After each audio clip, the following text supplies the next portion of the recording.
Hey folks, this is Shane from Performance EV. Today we're going to figure out how we're going to fit these batteries in our electric Porsche 911.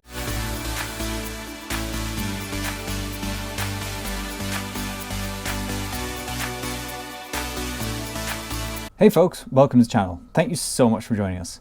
For those of you new to this channel, this is my project to put a Nissan Leaf motor into a Porsche 911.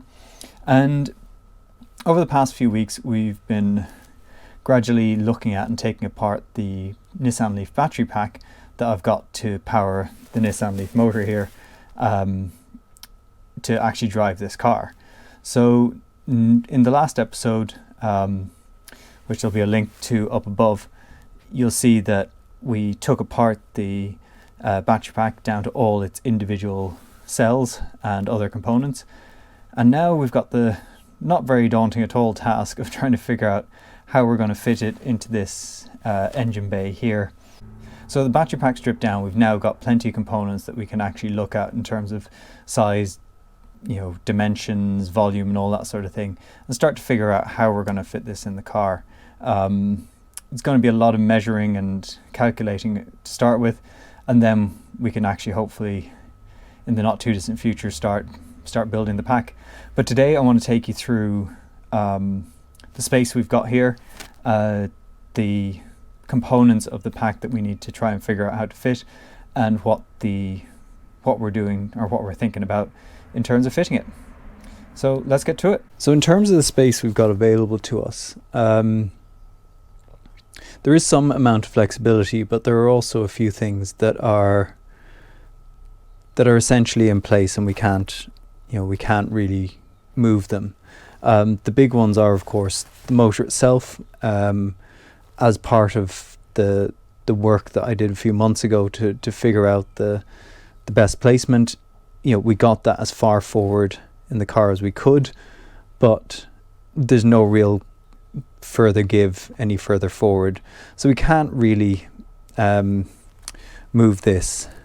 And the other removable piece are the frame rails here, which are part of the core structure of the car coming out the back, form part of the rear impact structure. The bumper bar bolts directly into the back of them, so those are they need to be there. They've got the necessary strength and also give if we get hit from behind to crumple properly. They'll be part of the crumple zone of the car. So we can't really do too much with those. Where we do have some flexibility are, for example, things like my engine mounts. They were good enough for our initial driving, but they're not set in stone. I can do things differently, and the plan was always, once the battery box was in place, to revisit these to figure out, is there a better way to do it now that we've got a solid structure in place. So those can be moved. I'm not taking those as locked in place. The other thing that's not necessarily locked in place but might be useful is the engine mounting points. So this is where the engine mounts that suspend the Porsche engine that they bolt to are connected to the chassis frames itself. So again, they are in place, and they might be useful, as I said, because they do give us something to hang the battery from, but they also limit me in terms of placement. So it might be that they need to come out and something else goes in their place to mount the battery box. But that's all ahead of us in terms of what we're doing. And then there is the rear rail here that runs along. Ideally I want to keep that in place, but it is very, very light metal, so I don't think it has any major structural component to it. I think the car needs something there, but it doesn't necessarily need to be the shape and style that this is. So this is the space we've got to work with for the main part of the battery.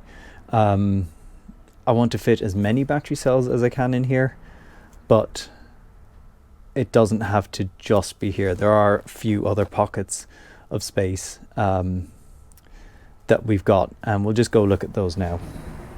The other option in terms of having somewhere that we can put batteries is this space here, which is in front of the engine and gearbox. So what we've got here is the gearbox itself, and this is where we drive the wheels, and then we've created this mount here to kind of tie it into the car. But again, the mount itself isn't necessarily set in stone, and we can look at other ways of housing things in here. We're currently using the original Leaf motor mount, and just a custom bracket to kind of bridge the gap between that and the Porsche gearbox mount. But all this could actually be taken out, some sort of battery box put in place here, and then just get the engine mount here to connect directly up to that. So from the other angle, it does look like there's almost an infinite amount of space in here, but it does actually follow a kind of very wavy path that does limit how we could fit battery modules. It's not to say that we wouldn't be able to fit them, but we'd have to think about how we do that to make sure nothing hangs too low or risks getting snagged on something. A lot of these various pipes and components are going to get removed in the not too distant future, when we probably at the point after we've built the battery boxes, or box and boxes, depends on what way we do it, and just take everything out temporarily before refitting it, and at that point just get most of this stuff out of the way. So here you've got another view of the space that we've got. So it's effectively everything from here kind of back to here, and as you can see, these are in a potentially a convenient place for allowing us to suspend the mount, or to suspend the battery box from, but they also do kind of limit the amount of space we've got. So I'll go up top in a minute to show you again what's kind of happening in the top of the engine bay. But these pieces of chipboard and particle board are effectively where we need the battery box to kind of top out. It can't really go much higher than that, because if it does, then we reach the point maybe where we can't actually physically fit the inverter above the battery box, and then we have to kind of reassess a lot of other things. Now, that probably isn't the end of the world, but it is going to create more headaches and a bit of rework, and maybe we'll get to the point where that is relevant and is something I need to worry about. But for the moment, we're going with this is the highest point we can go on the battery box, give or take a centimeter or two. And now we're going to have to start measuring and figure out what our lowest point is, because really we've got no reference. We don't have a floor here to work with. We've just got an open space, so we're going to have to figure that out. And then here we've got the kind of upper part of the engine bay. We've got our inverter up here. Obviously these batteries are going to be replaced soon by the actual battery pack, so that does free up some space, but there are other things that we will need to fit in here. One is a proper high voltage junction box to take all the circuitry that we've got here and actually put it into something less dangerous, but also neat and tidy. And there are other things that we haven't actually got components for yet. We're just going to work around without, but ultimately we want fast charging available, and those sorts of things will require separate modules or separate pieces of equipment, which will probably sit in this space here. So as you can see, there is a little bit of room that we've got to play with in terms of the inverter, but not a phenomenal amount.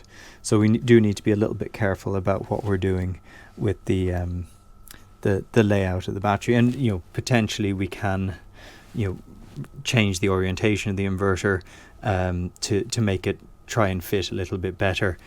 We can also look at these high voltage cables. They don't have to be this length. I can't really extend them, but I can make them shorter if I needed to. So those are kind of the physical constraints, as in the actual space we've got to work with. But obviously, there are other things we're going to have to consider. The batteries themselves are actually really quite heavy. Battery technology has improved a lot over the last few years, and you can get a lot more power into the same size and weight of battery as you used to have. But we're still talking a couple of 100 kilos of weight just of the modules themselves before we even build out a battery box to house them in.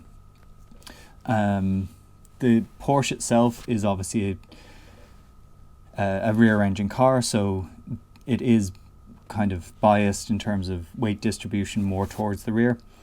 So we do have that to play with, and I will be honest, the motor or the engine, when we removed it, it was heavy. It was really heavy. I need to double check what the exact figures were, but it's probably not dissimilar in terms of the weight of a lot of the battery. So I don't have a huge concern about putting a decent amount of the modules in the rear of the car. Where I start to have to think about it is, where within this space are they? Moving a weight of something, or a heavy weight, further towards the outside of anything will increase the impact that it will have on the things like the handling and that. And so those are things I'm going to have to think about, and trying to keep the weight wherever possible as far forward as it can be, and also as low down as it can be. We don't want to end up with a huge amount of weight high up, because that will affect the stability of the body. I'm probably overthinking this and concerning myself too much about it, but these are the things that I am thinking through. We can fit the modules in really any orientation possible. The most efficient, obviously, is what is in the back of the Leaf Pack, which is 12 cells very tightly sandwiched together. I'd like to use at least one set in that orientation, but obviously for that I'm going to want to keep as far forward and as low down as I can, because that's going to be a very large mass in one place. So we're going to have to think about that, and then we're also going to have to think about more, probably smaller items, but are still just as important, as in, how do we make sure that the battery is connected up properly.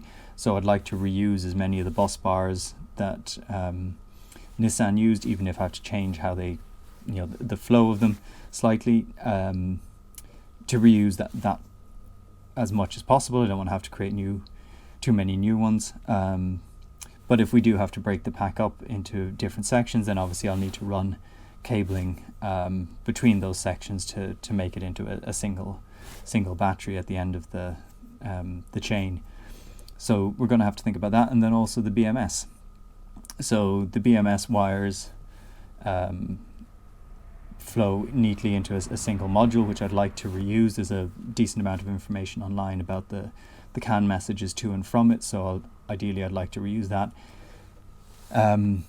But if we start playing around with the modules too much, putting them in too many different things, then I'll have to break down that wiring loom and figure out how to extend portions of it to make sure that we've got the batteries coming through, and then also making sure that they're in the right layouts or the right combinations, so that the things like the temperature probes are actually reading relatively correct temperatures, because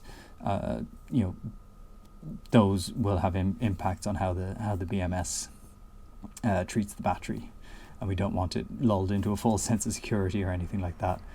So these are all considerations that we're going to need to work on. So I guess the next question is, how am I actually going to go about this? So the first thing we need to do is figure out the full 3D space that we have to work with. Relatively easy to figure out the width and depth that we've got. The height is where the big question mark is. So I don't have, as I said before, I don't have a bottom reference point at the moment. So what we're going to do is we're going to have to refit the bumper, and I'll use that to work out where my lowest point should be, and then we'll essentially figure out a floor for the battery box there, and then kind of work upwards. So, and that'll be working upwards in kind of two stages. One will be working upwards to actually connect that floor to the rest of the chassis, and the other will be to actually fit the modules within that space, going up as high as we can and as far back as makes sense. So there we have it. That's basically what we're kind of facing with the battery box for this car. I think in terms of the overall size of the battery modules and the weight of them, I think we're in a reasonably okay space. It'll obviously have to assess as they go along, but the truth is that the space we have to work with isn't huge, so it is going to be a bit of a stretch to try and fit everything in this engine bay. So we may have to to move a bit further forward and start to use some of the transmission tunnel as well, but that will actually have probably a positive knock-on impact in that it'll allow me to reassess the motor mounts, which was something I was planning to do in the longer term anyway. So yeah, that's kind of where we are. Next steps really are going to be to do the last few measurements with the bumper on to figure out the space we've got, and get a full kind of 3D model in my head of what space we're dealing with, and then start to cut up bits of the Nissan Leaf Battery Pack housing, and start to mock that up probably as a floor space, to figure out what we've got.